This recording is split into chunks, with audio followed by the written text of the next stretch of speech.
statuses and identity of those who come to you for help unless you receive their explicit consent to do otherwise? Do you dedicate yourself to the discipline of regular and faithful prayer for greater enlightenment and understanding in order that you may expand the expression of your life in loving service to God and humanity? Then would you please accept this stole as your practitioner consciousness?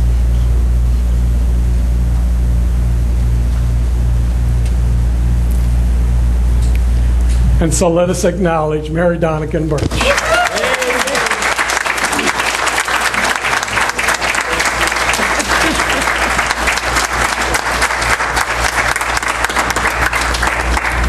And so among the practitioners, there is a status of emeritus. And we have one such practitioner with us, Virginia Cummings. And Virginia, our practitioner emeritus, has a presentation for us. And before I make the presentation, I have just a few words that I want to say. One is that, good morning. Good morning. Always love that. In 1979, I was handing out Sunday programs at my church in San Jose. And our minister, Dr. Robert Scott, called me aside and said to me that I had passed my practitioner exam. This is a cherished memory.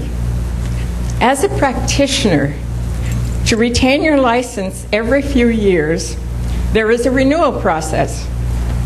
After 20 years, a request can be made to the Home Office for the next step, which is to become a practitioner emeritus. All ministerial students are required to be practitioners, but not all ministers do not retain their practitioner license after they become ministerial status. So in our case, the Center for Spiritual Living, Palm Springs, we have a most desirable case because Reverend Dr. Michael is our spiritual leader and a licensed practitioner. Yes.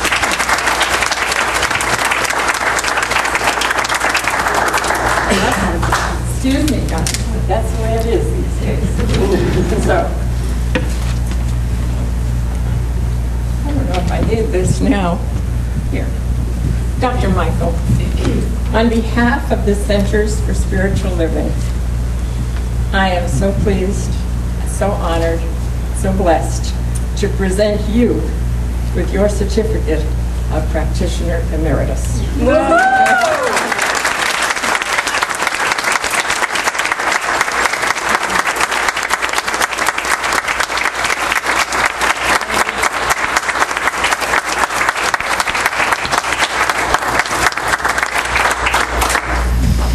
20 years, it seems like it was just yesterday. I know.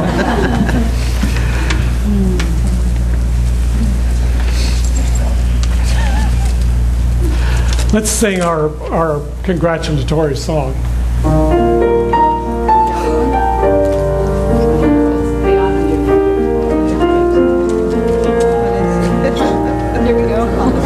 For the gifts you share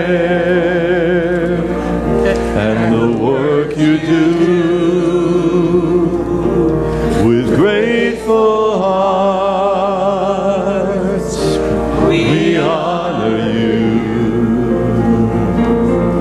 For the gifts you share and the work you do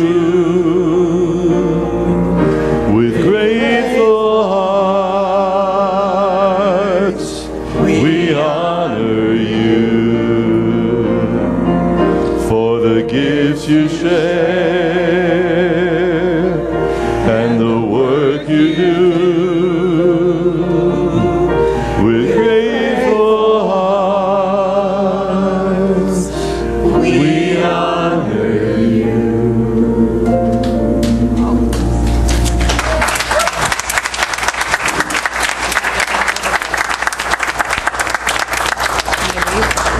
Within the body of the center moves the spirit of the center. You have deliberately made yourselves an integral part of this movement. Every individual is an individualization of the presence of God. The presence of God is the divine spirit, which is God. As you join in leadership, cooperation, the experience of each is enlarged and expanded into greater good. For as you enter into the life of service to humankind, to life itself, and to God, you knowingly become one with the very spirit of the divine presence. In this way, you increasingly become an influence for good in the lives of all whom you contact. The obligation you place on yourself is the fulfillment of the purpose in your heart and the meaning of this commitment to you. Together, let us affirm our commitment by reading our practitioner covenant. Our purpose, unity. Our vision, the radiant presence of consciousness. Our intentions, we are clear about our purpose and expectations. We recognize the perfection in each other. We cherish our communications. We honor our agreements. We are fully engaged in the life of our center.